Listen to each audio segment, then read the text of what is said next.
said, well, what's the comedy? And they said, Hot Tub Time Machine. And I started laughing on the phone. And then I met with them, and it was just one of those things where you know that it's kind of the greatest, dumbest, weirdest title that I'd ever heard. It just made you start laughing right away. So a lot of people say if you can get a movie, if you get a great title for a movie, the movie actually will write itself. So that was what we were hoping. Adam was a bit of, he used to be sort of the leader of the pack, and he's sort of distanced himself from his friends, and he's a little bit got involved with himself and a little bit selfish and sort of a bit of a control freak, and he's sort of calcified over the years. He's gotten a little bit cynical, and so when the movie starts, he really hasn't had too much contact with his two former best friends, and he really doesn't know his nephew that well. So he's a little bit estranged from his friends, and he's trying to sort of not deal with his past. And when the movie starts, his girlfriend has just left him, and then he gets a call that his former best friend, Lou, has done what we think maybe is an attempted suicide. So that attempted suicide brings the friends back together, and they decide that the doctor says, you got to be around him and remind him of happier times and just stay with him this weekend. So they decide to go back to the kind of their stomping ground of their youth, which was Kodiak Valley. Well, Nick is a guy who's wanted to be a musician, and he was a musician back in the 80s. But like a lot of people, his pure passion, the thing he had his dream of doing didn't work out, and he's just sort of working another job that he's not that passionate about, and he's sort of given up on that dream of being a musician. And he's also fallen in love and married his sweetheart, but maybe he's becoming a little bit too subservient, and maybe he's lost his identity a little bit. He's becoming a little pussy-whipped. Clarke was the same, and Clarke was, I'd seen the writers, Anders and Morris, had directed a film called Sex Drive, and Clarke was in it, and I saw the film, and not only did Anders and Morris do a great job on it, but Clarke was he just popped off the screen. You thought, this guy's going to be huge. I mean, he's just a real terrific talent, great comic actor. When I first read the script, when it was kind of in process of being formulated as it was, you could really tell that there was a great part, that Lou was the clearest first kind of real star kind of element of the script, and that Rob Corddry and Lou was an amazing match, and that Rob hadn't really had his chance. He hadn't had a role that I'd seen, at least. He's so funny on The Daily Show, and I've loved him for a long time, but you've always thought that Rob hasn't had his great role yet. And you could pretty much, everybody could kind of tell that this was his big role.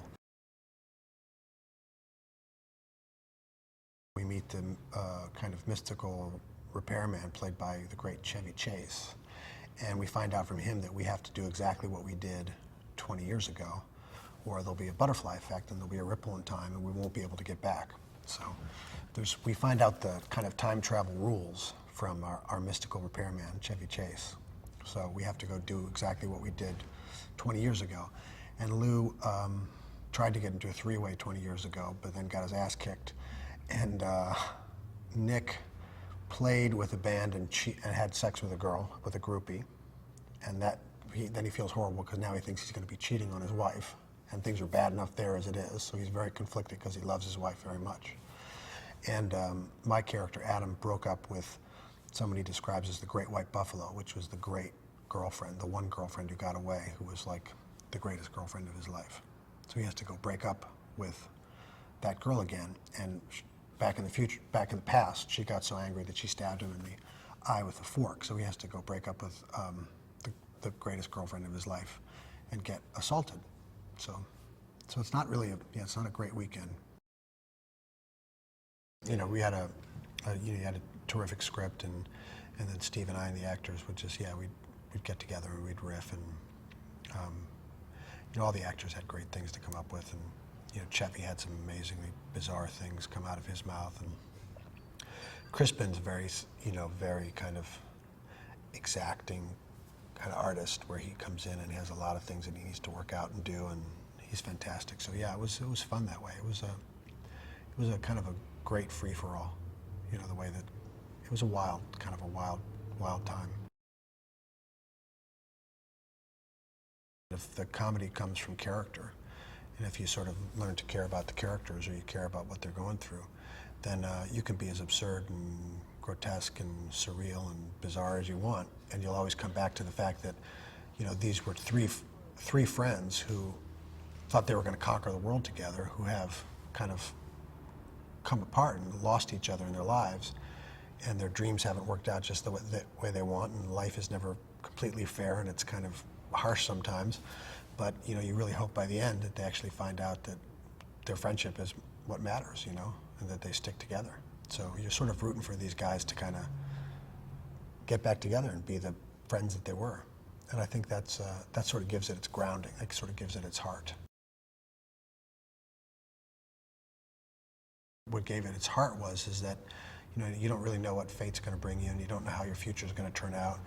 But, you know, the one thing you can hopefully count on is your friends. So the whole movie is about these guys understanding that like, regardless of how things are turned out or how uncertain the future is, you know, they hopefully can have each other and have their friendship. So that was kind of gave it a lot of heart. And I think, you know, these days too, you know, it's tough times out there. So, you know, a story that tells you, you know, the most important thing you can do is to kind of nurture your friendships and find your friends, and that's what's important, you know, the people you care about. I think that's a kind of a nice theme, and I thought it would seem to be well suited for these days too, because the future is pretty uncertain, and it's not getting a lot of comfort out of that these days. So I think people hopefully just have a really good time and feel like that there are people who are really going to act like idiots to make them laugh, everybody included.